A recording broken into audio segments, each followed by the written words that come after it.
Welcome back to Reignite Your Soul podcast. This is a sacred space where conscious creators gather to align with their intuition, deepen their connection, and confidently embody their own wisdom. And I'm your host, Laura Plahuta, visionary force behind Reignite Your Soul. And I'm super thrilled to embark on this transformative journey with all of you listening. And in this amazing episode that we are recording here today, I have the beautiful Natasha DreamSeer. And she is a dream educator, interpreter, mystic, and guide. And she is a gateway to profound journey and self-discovery and personal growth through helping people to tap into their own wisdom through the power of their dreams. And today she's going to guide us through both the scientific and the mystical piece. If you know me, you know that I love kind of bringing both of those aspects together because I think it's so cool to be able to merge kind of like all of the ancient stuff that's been taught for thousands and thousands of years, as well as bringing in the modern piece of the science that's really like starting to come in a lot more the last decade or so, to be able to merge these two windows where there's so much potential here for us as human beings here. So our intention for this specific episode is by the end, you will have a deep understanding of the value of dream work.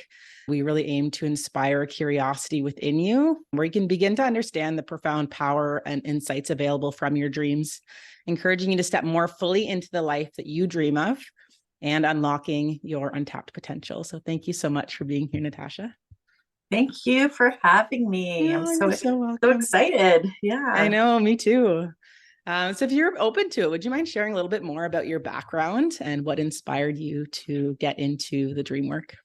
Yes. So, I mean, we all dream. I just happen to remember mine a lot, actually, pretty much every single day. And so from a young age, a lot of kids really dream heavily. So it's not uncommon by any means. But I grew up in a household where both of my parents also avid dreamers. It was normal conversation. It was normal conversation to talk about our dreams and what we saw and what messages we might be gleaning from those and who visited. And it's actually quite common in the culture too. Caribbean culture, but also Eastern culture is also very similar in that sense. So it just was common, just felt like normal growing up. And so dreams were never this regarded as something that were, or disregarded, I should say. They were actually really seen as messages and guidance and a place of wonder and a place of visitation. And so it always had that connotation for me. Amazing. Was there any ever point that you kind of like, was there any pivotal point that you kind of went through where you're like, I want to get into dream education. I want to be able to share these gifts with other people? Well, this is actually really more of a later, this is more, I would say, in the recent realm for me to actually, I would say, come out, with it, because I grew up with it being very, very normalized. So I never saw it as a thing. I never saw it as a gift or an ability or a skill by any means. Mm-hmm. And so I still have very clear memories of when during childhood seeing precognitive dreams. I still have one that's very vivid from, when I was 16. The term out of body experience was first introduced to me by my father. I was around 12 years of age, 11 to 13, somewhere in there, where he was like, I think I had an out of body experience. And I was like, what's that? So I had a lot of that growing up. And then in 2003 is really where I dove into dream interpretation. And that was really more for my own processing and my own journey, trying to understand myself. I went through periods of heavy, vivid dreaming that really hasn't stopped, but they were quite remarkable. And that's a time when I was going through my own period of expansion and growth. And so the messages were they were very profound and things were very vivid. And so I just kind of naturally gravitated towards, what does this mean? Because they just felt so otherworldly. I never thought that they were just jumbled things. I was like, no, there's something here. Mm-hmm. And so I went on that process of dream discovery in 2003 very distinctly, and then became by de facto the dream interpreter for everybody around me, my friends and coworkers, actually. Mm-hmm. And they got used to me coming into work going, oh my God, I had this dream last night. And then people started coming to me going, I had this dream last night. And then, it just was something that I thought was part of my everyday life, and I thought it was normal for everyone. But really going and pushing this out into the world and feeling safe really to do so is something that's been more recent. That's beautiful. I think that's like, I love how you mentioned that, because I feel like our gifts usually are those things that we are just so naturally ingrained into us. And it's not until people start coming to you where you're like, they're asking all these questions and stuff that you're really like, oh, I actually like have a lot of value to be able to share in this area, to be able to inspire and help other people. So I love that you started doing that. And when you mentioned about like, kind of like, I know you have an extensive background. You've worked with some amazing people behind the scenes to really learn and educate yourself on all this stuff. Would you be open to sharing a little bit more about your experience kind of in that? So I think for me, it's been, I utilized a lot of dream dictionaries and, things like that in my early sort of portion of discovering dreams for myself, really. And because there wasn't a lot of information, there's nothing to where there is now, right? If you go onto Google, there's tons. There was barely any in 2003. And so it was just really books and so on and so forth. And then spiritual growth, but it was also going through a period of understanding, Jungian psychology, depth psychology, understanding symbolism. I worked in the art field for a while as an art director and auctioneer. So I understood symbolism in dreams, working with, modern pieces, but also like pieces from like Salvador Dali, like, and some of these wonderful artists that were surrealist artists who actually use their dream state, their hypnagogic dream states, to bring their dreams to life through art. And so I dove into the world of symbolism. And that was really keen. Also, through my own growth, understanding spiritual psychology, which I went through, but also heavy meditation, right? And so in meditation, you do see a lot of symbolism, right? Guided imagery and things like that. And so all of those things kind of somehow, kind of meshed into one another, where I naturally gravitated towards those. So I did take quite a few programs. I mean, I'm trained as a Reiki master. I'm initiated into Kriya Yoga. I've been practicing transcendental meditation for 20 years and Yoga Nidra. So I think at this point where I'm at as well is I now have mentors in the dream space as well. I have a gentleman by the name of Ryan D. Hurd, who is a OG in the lucid dreaming space. And I'm part of a group. I call them my dream nerds because I really enjoy, we get to kind of nerd out on our own stuff, which is really cool. But Tiz's Dream Studies portal. And then I'm undergoing a year with a clinical psychologist, Dr. Leslie Ellis, who is, renowned in dealing with dream work, embodied dream work. And so that's something that I'm heading into. So I've done a few courses and programs, and one that also was involved in, sleep paralysis and what we would perceive as negative dreams. And so there's been a lot of study, but there's a lot more. Like, that's what I'm excited about. Is just such a big, broad topic. I'm going to be going to the International Dream Association conference in the Netherlands in June. And I'm just like, I'm already starstruck by, the authors and the people, the neuroscientists and things like that. They're going to be there that are presenting some really cool information. It's such a big space. It's so much bigger than what people think. There's different types of dreams, different styles of dreams. I also love Dr. Matthew Walker. He is, a neuroscientist who, focuses on dream work and study of dreams, but from a scientific perspective at UC Berkeley. So it's really kind of, there's just so much. Yeah. I don't even know where to begin, but there's a lot of, there's a lot of resources that are out there, but it's still small, right? People are still surprised when I tell them what I'm into. They're like, oh my gosh, I don't know anybody. And it's incredible to me because, understanding our dreams was something that was a common practice in previous civilizations. They used to gather and have communal dream sharing sessions. That was a normal practice in many indigenous cultures around the world. ancient civilizations, we know that they leaned into their dreams for guidance, for talking to God, right? Ancient Mm-hmm. Egypt, the Greeks, the Romans, this was normal, right? And so many of the mythology, right, which is a framework for how we interpret things and live in life and wisdom. There's so much about dream work that's embedded in all of that. And so in every single culture, it has been something that's not just paid attention to, but it is revered, right? Celtic Mm-hmm. traditions, Wiccan tradition, whatever it might be, dream work is something that was put on a pedestal. And to me, it's been that patriarchal, dumbing down of what wisdom that we actually have within us. Mm-hmm. Dreams are powerful. Yeah. Honestly, it's so fascinating because before meeting you, you are the only person that dives so much into dreams that I know of, right? And Mhm.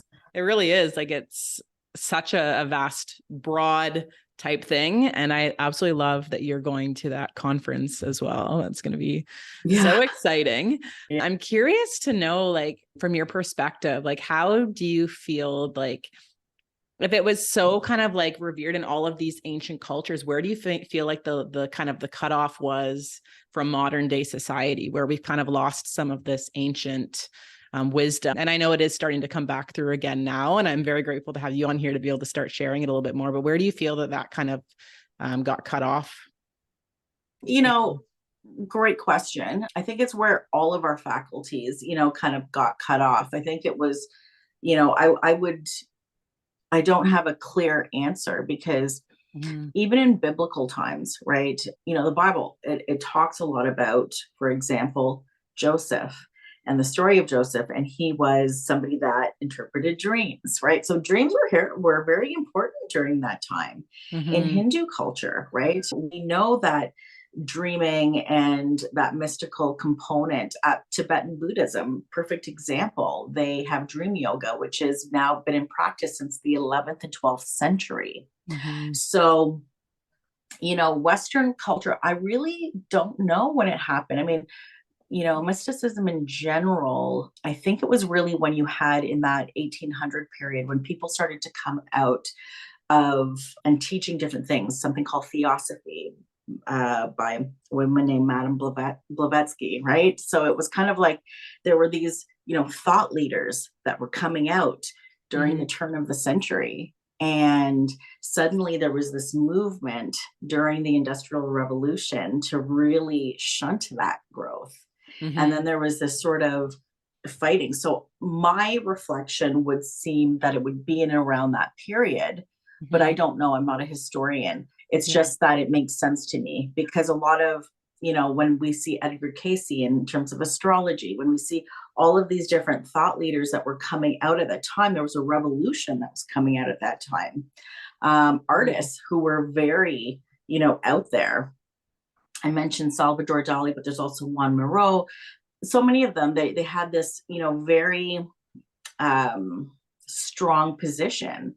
But then suddenly, and that was really early century, early 1900s, right? 1920s, 1930s. And suddenly it shifted. We had industrial revolution and everything became about business and Mm-hmm. everything became about structure and order. And then we had the wars and things like that. And it's people falling into place. So I feel like somewhere in there, something happened and something Yeah. shifted. Yeah. It's kind of cool. I feel like with everything in growth, it's like you swing far one way, you swing far another way, and then you come into balance of things, right? And it really is. It's cool. I love hearing those because I know my family wasn't spiritual or wasn't connected to any of this stuff. It's really just been the last probably like 7-8 years where I've went on this journey, and then my family has also came on this journey as well. So now we're all kind of into it to some extent. Me and my Love mom are it. definitely kind of the most into all of it. Mhm. But it's really cool being able to see how it's coming back because I just feel like there's so much value to understanding the unconscious mind and tapping into our higher potential, our higher self, our spirituality, whatever that God is that we individually believe in. And Well, one of my favorite books at that time was, The Power of the Subconscious Mind by Dr. Joseph Murphy. It mm, is a classic. it's something that's going to sell forever, and no matter what. But he was one of the first people that really kind of put this subconscious mind thing on the map. And that book, I believe, was written in the 1920s, right? You had where Napoleon Hill was writing Think and Grow Rich. So there was this movement that happened, but at the same time, there were these other controlling factions of government and structure and corporations and Wall Street and all those things that kind of came in and said that this is the way that things should be. So I think that, somewhere along that way, but this is ancient knowledge. This isn't new, and I love the fact that we are actually going through a renaissance, and rightly so, because this renaissance that's happening, it's people have realized that the old isn't working. And the old is just old. And those structures are crumbling. We see that in everything. And now there's a definite movement towards it. Even Dr. Joe Dispenza has hailed, lucid dreaming as something. Richard Rudd, the author of Gene Keys, has a course on dreams. It's big and it's growing. And rightly so, especially with the things that we have that are coming, which is AI, machine learning, right? We have all of that happening, and so we've got these things out there that can think and do faster than humans, but what they don't have is consciousness. And how can we access consciousness and higher levels of it than through dreams? We're unlimited.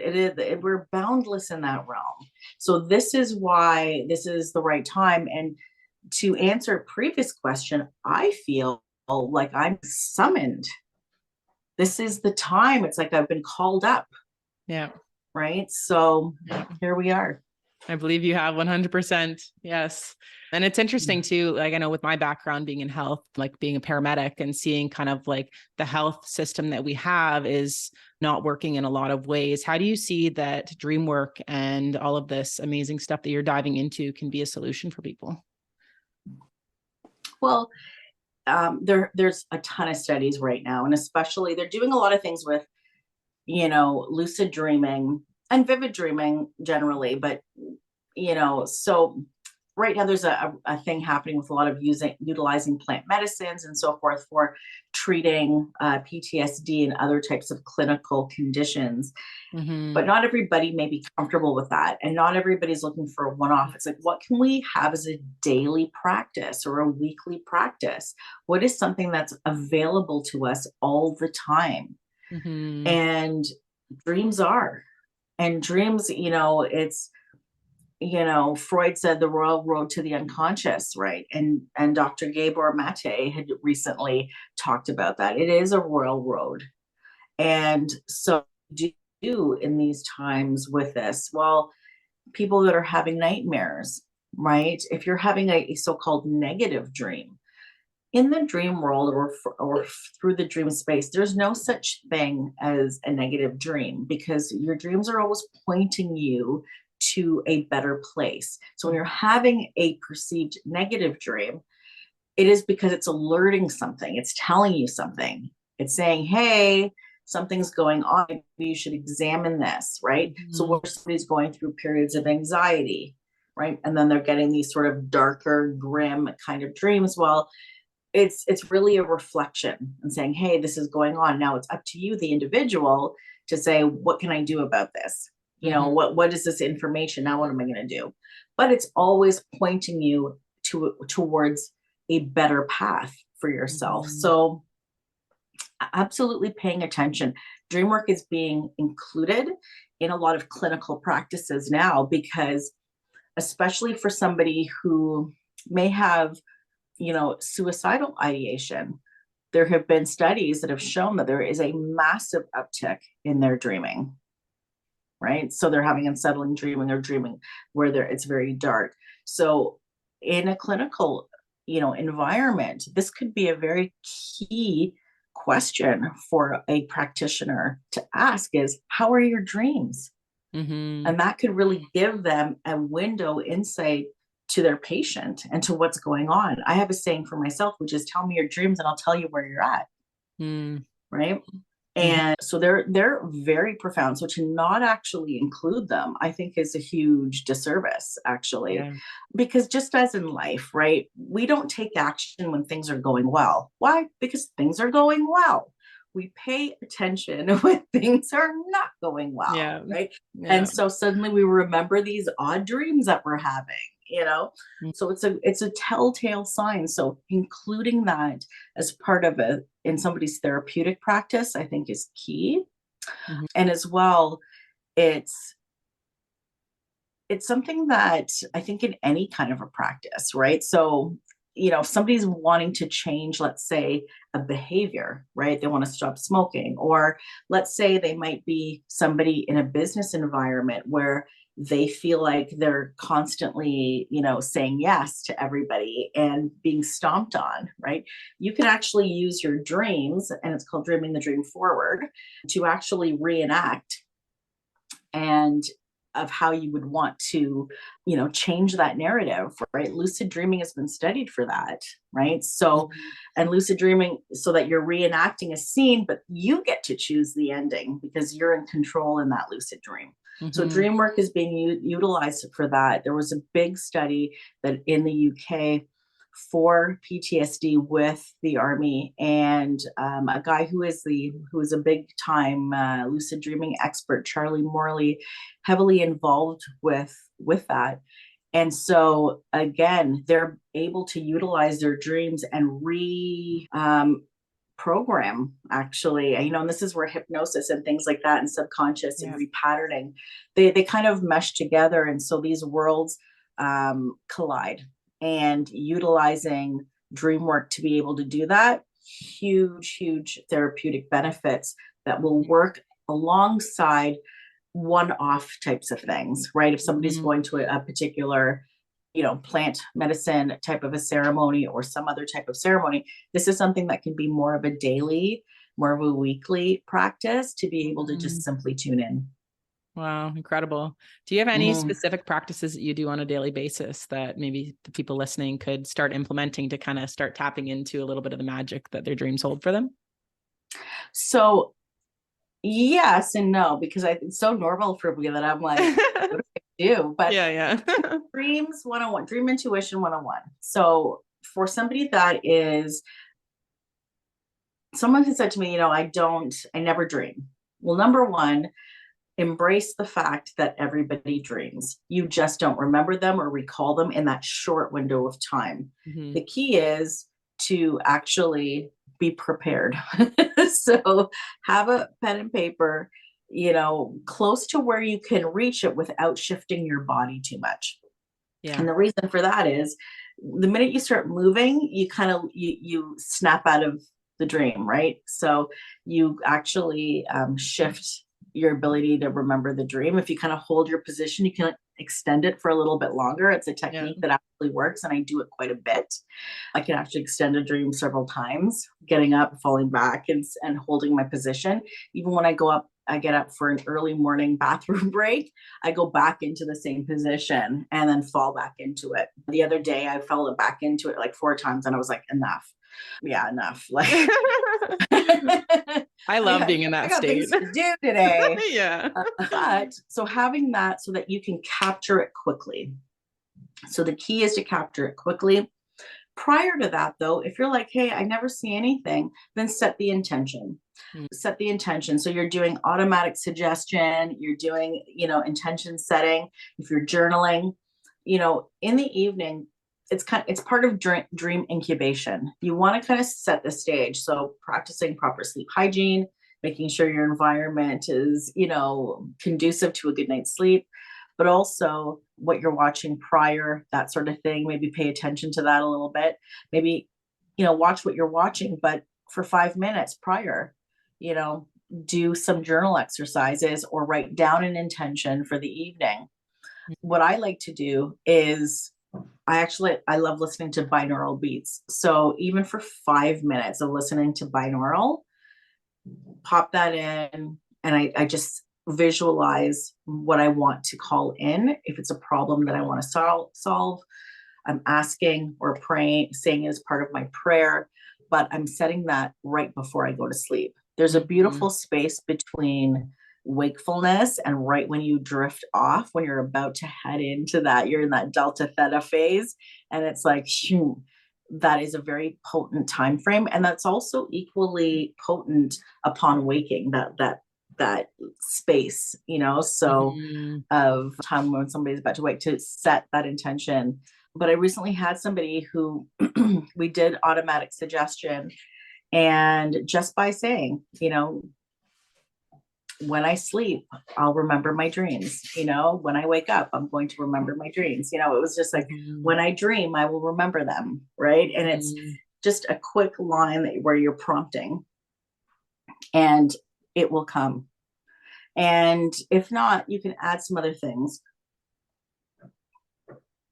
There are, teas that people can have that have a mixture of like lavender and your chamomiles and that sort of thing. There are some specific sort of sleep blends.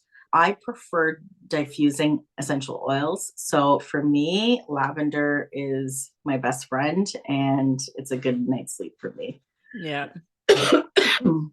I love that. Thank you so much for sharing all of that. It's a question for you for anybody who's an entrepreneur or an aspiring entrepreneur. Are there any kind of specific tips that you can give for them if they are feeling like they're a little bit stuck, where they're in that kind of that ebb, like we were talking about? Obviously, when we're in the flow, we're in flow state. But for anybody who's kind of in that ebb state, kind of feeling a little bit stuck and stagnant, any ways that they can use dreams to be able to do this, including what I you've think already shared? I think yeah. So I think number one, it is journaling, practicing that. I think that's a great Mhm. thing because you've got to set your intentions somehow. I'm a huge Yeah. fan of meditation. There's no doubt about that. I think it's been a key aspect of not only enhancing the dreams but also just your own personal growth Mhm. and gaining that clarity. Right. So ultimately, it'll help to clarify things that you're going through because the entrepreneurial journey, like chances are that person's getting into business because of something that they're really good at or an idea that they already have. The blocks that they're having will be things that are different, whether it's, putting themselves out there more or, selling their services or selling themselves, right? They'll Yeah. have blocks of imposter syndrome and all of these other things that are in the equation. And Mhm. so I think that is important for ultimately utilizing your dreams to do visualization. And so dreams don't necessarily have to be nocturnal to be considered a dream. They can also be, and that's a really important point to make. And Mhm. so even when we're doing a meditation and we've sort of drifted off into our delta and theta regions, if you get into those places, right? And that's where I think binaural beats comes into play, Yeah. is ultimately you can actually do something called entrainment, right? You're entraining yourself to actually get into certain states or to entrain with those waves that we know have an impact. And you can actually allow some of those themes, it's like prompting. If your issue right now is confidence, how to hold better boundaries, ask your subconscious mind for the information. Mhm. And so I actually say that our subconscious mind is really like Chat GBT. Give it a Totally. prompt, 100%. but it's true. Give it Yeah. the prompt, right? Make it clear, right? Don't tell them how. They've got that part figured out. They're just there to give you the information. But if the Mhm. prompt is clear, Yeah. you're good, right? Yeah. So it's almost like, however you need to anchor that, right? Mhm. Whether it's through prayer for somebody, whether it's, a talisman, or some sort of thing where they can kind of anchor that thought somehow Mhm. and connect. Some people, it's using crystals. All right, so they've got a crystal and they're holding on to it and they're setting that intention, and that Mhm. crystal is amplifying that intention. So whatever you need to do to anchor that, and it's like, give me some tips, give me some clear advice on how to increase my confidence or how to set healthy boundaries. Help Mhm. me define my healthy boundaries.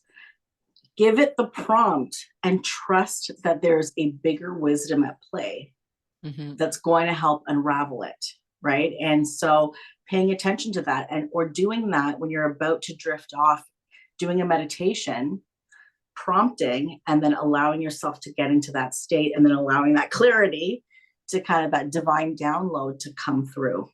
Mm-hmm. Right. So to me, for the entrepreneur, it's actually really trusting your higher wisdom, right? Because, especially entrepreneurs, you have a tendency to get into the yang mode part of you, the doing, the forcing, the making it happen, the hustle kind of culture, where what I'm saying is you got something even better than ChatGPT. Prompt yourself, tell it what you want it to do for you, and then trust in the guidance. Incubate it, give it the right surroundings, whether that's binaural beats, whether that's diffusing. I like diffusing because the olfactory system is actually connected to the same part of our brain that actually helps and stores dreams and memories. And Cool. so I believe that there's a correlation actually to, and that's why for me, anything that stimulates my scent is actually key. And so things like that can do that. But journaling, writing, prompting, and obviously visualization. Visualization is key. Lucid dreaming right now, one of the biggest segments of lucid dreamers are gamers. And that's because they are involved in simulation all the time. They're always simulating, right? Jack Nicklaus, the famous championship golfer, has on record talked about the fact that in his dreams, he has been able to see, how he's holding the club or change something. He actually saw something in his dream that ended up getting him, I'm not a golfer, but ended up getting him a green jacket, at the Masters, right? So it's kind of one of those things where, hey, athletes, this is what they do. A huge part of their mindset training. Now, they may not call it dreams because dreams is a little bit woohoo sounding, but they're visualizing all the time. Yeah. Now, if you can do that visualization right when you're about to fall into sleep, right when you're about to drift in, that's where you want to be. And so those are some of the things that you can do to set yourself up for success. On top of that, it's also utilizing your dreams for ideas. If you've got, you're like, I need to create something for X, show me an idea. Awesome. Prompt it. Tell it, give it the order. And, because how many times has that happened where we have been perplexed, or we couldn't think of something, or we didn't see an angle about something, or we didn't see a problem. And then all of a sudden we wake up from a good night's sleep and phew, clarity. Yeah. Right. It happens over and over. I was in a circle in a ceremony where somebody was talking about a beautiful, and actually it's happened a couple of times for me, where someone's sharing a dream and they saw this beautiful piece of art. Right. And one of my friends, who happens to be an artist, I was like, that sounds beautiful. That symbolism would look great on a canvas. And she was like, I never thought about it. We actually don't think about the fact that our dreams are actually giving us ideas all the time. Right. And so you could actually pull out, and artists are really cool because they already come at life through a mystical lens, because they're already in, especially visual artists and literary artists, because they are required to already think outside of the box. So they already naturally have a sort of mystical sort of lens, or very wide lens, because they're always kind of thinking of things that are obscure, abstract, or different. And so they're already in the land of possibility. But they lean heavily on their dreams. So many ideas, right? So, Google was thought of by Larry Page through a dream. It's like, it happens all the time. Many of our famous stories, right? Have come through a dream. Music, famous songs, right? Through Rolling Stones, or whether it's the Beatles, have come through dreams. Right? People that I've worked with, the title of their event or whatever, it's like, I woke up at 3 a.m. and I had this like flash. I'm sure you've had it. So it's like tons of times. It's always everybody. right before I'm going to bed. I always joke. I'm like, have to have my phone usually, like I try to keep my phone away from my bed. So I'm not like sleeping by it. But then there'll be nights sometimes where it's just like, I have to go and grab it. And then I'm like going to bed, but I'm just like typing all the notes that are coming through and all of the ideas and all this. And I always joke. I'm like, why is it always right when I want to go to bed? I'm like, come on.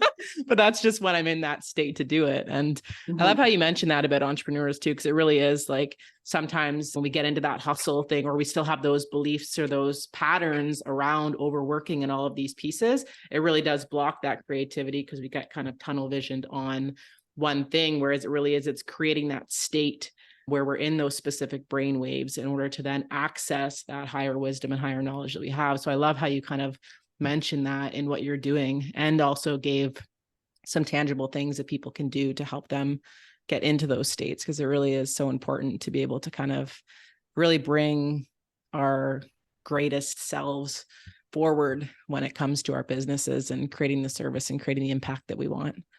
You'll actually get a lot more ideas, and you'll get a lot more problem solving with less stress. Yeah. Because it actually will free people up a lot more. You know, as I said, I'm a marketing manager for a company. I'm a one-stop shop in there, doing content creation and all kinds of things on angles, and also doing work for others outside in terms of content creation and ideation. And then I'm doing my own. And so I'm always having to be in flow. There's no day where it's like, oh, I'm having a slump. I can't think of any. No, there is no such thing. It's like you have to, I kind of go, okay, well, what do I need to do?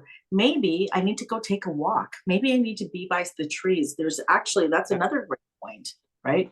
There's nothing better for inspiration or for clarity or for just, harmonizing than actually, nature. Right. So a lot of creative ideas for people come from them being in the forest or sitting on and if you don't have those things, you know what, do some visualization, put on a meditation, listen to some stream, because it will get you there as well. Right. But so those other things, kind of taking yourself outside of a situation. And I've had where I just went for a walk and I came home and the whole article just flew out of my fingers, right? And the whole branding concept came out, and I was like, okay, we're good. And I didn't have to stress. Didn't have to try. Enjoy my time. Yeah. Allow it. Yeah. And what an incredible feeling that is, to just have it flow out so effortlessly. Literally the best. It is. My problem that I'm working through is that because I have this time, I add more. And so I need to stop doing that. So that's what I'm going to be doing. But is there ever a shortage of ideas? No. And I don't believe that they are, because when you position yourself, you are summoning the muse, which is a common phrase for artists. You're summoning that place. You're kind of, and dreams are like that. You dream incubate by creating the space for it. So whether that's decluttering, feng shuiing, going for that walk, automatic suggestion, having something that's beautiful sense, natural sense that I like to sleep with, doing something that's really different, but prompting. And the thing is you can just hop on Spotify and grab yourself type in creative binaural beats, and a whole playlist of things will actually come up. Put those on for 5 minutes and go through the process of entrainment, which is training your brain waves. Amazing. And taking yourself there. Yeah, it's incredible. It's really no excuses anymore. We have everything at our fingertips. Yeah, but we have our own. It's like, we have like how many breathwork facilitators, and I love breathwork. I was doing 45 minutes of a breathwork session last night, and it's like, and it's the thing that, like, that's all we do this. But yet we have to have somebody guide us through breathing exercises 100%. And think about it, so something that is available to us all the time. And so, there's something to be said. It's because we live in a world of busyness, and in a world of busyness and a lot of distortion with all of the frequencies and things like that that are out there. It's why a lot of people, when they're out in nature, or they're away at a cottage, they're getting that good night rest, or they might have some nice blissful dreaming, or whatever it might be, or they get those wonderful downloads. It's because they're no longer in the distraction and the distortion of the city, because there's so much here going on all the time. And so it's something that is a practice that we must make space for. Yeah, for sure. Yeah, but we have our dreams to tap into, and it's like, yes, we still need support from, coaches, guides, and therapists, 100%. Yeah. But we also have, like, your dreams are your highest self talking to you. So if you could have a conversation, anybody would say, if I asked them, would you like to have a conversation with your highest self? They would be like, absolutely. Great. Pay attention to your dreams. Yeah. Pay attention to your dreams. I think that's one of the biggest reasons why I love kind of this work, and like the work that really taps you into your body. It's a lot different than kind of the coaching of the past, where it's more like masculine type, tangible things to work on. Because I remember even when I first got into personal development type stuff, they're like, you have to wake up at 7 a.m. or at like 5 a.m. You have to like do this, you have to do that. And it was so like, it wasn't me accessing the wisdom that I had, which you're never going to get any higher wisdom than what's actually coming through yourself, because it's tailored specifically to you and the life path that you have. So I absolutely love that. And I know we could chat about this stuff. I know. Days and days and days. So we're going to wrap this up. Yes. And I'm sure if anybody is listening and has any questions or anything about anything that's been talked about so far, you would like us to do another episode to dive further into that, feel free to put that out there, and we can chat with Natasha if she would like to come back, because obviously she is just a wealth of knowledge and just like absolutely incredible in this. But before we go, Natasha, is there anything that you would like to share that's kind of on your mind right now? Yeah. So I think, it is one of these things where, we're in a time in life where really, we're being called to pay attention, to tune into things more, and to tune into our own hearts and minds. And so we have an amazing tool within us. And so utilizing that and utilizing what we have within us is so important. And so you don't need to remember every single dream. Number one, you can trust that the process of individuation is actually happening no matter what, because it is. It's happening within us, even when we don't think that it's happening, right? You don't need to remember every single dream. It can be impossible. You can trust that the process of growth and harmonizing is happening regardless. So even if you forget a dream completely, don't worry about it. Don't stress over it. However, if you have that dream that just kind of lingers and hangs out, and it's really, it's left an impression on you, then step into it further, and uncover its meaning. Sometimes just sitting with it is really, really important. When you write down the symbolism that you saw in the dream, you don't need to unpack it right away, because you've written down the symbolism. You can always come back to it and ponder what it might mean to you right now. And at that point, you can always, reach out to me. I am by Natasha DreamSeer at natashadreamseer.com. And I would love to, meet you and work with you. And so you can certainly reach out to me there. That's incredible. Yeah. Thank you so much for being here. And Natasha has lots of other resources as well you can access to dive deeper into dreams. So I'll put all of your links down in the comments or in the description below for this episode. And I just want to say thank you so much again for coming on here and for just sharing all of your wisdom and for continuing to put yourself out there, because I know that it can be intimidating, and it's also us stepping into our greater kind of mission for this lifetime as well. So thank you so much for putting it out there. And I'm very, very excited to continue following all of the stuff that you're leaning into and what you continue to do with helping to bring the dream work to more people so that they can really step more into the life that they're really wanting to live, because we all are so capable with the right tools and resources. So very, very grateful for you. Thank you. Thank you so much. You're welcome. And thank you to everybody who is here listening. We appreciate you, and we will see you on the next episode. Thank you so much, Natasha. Bye. Bye.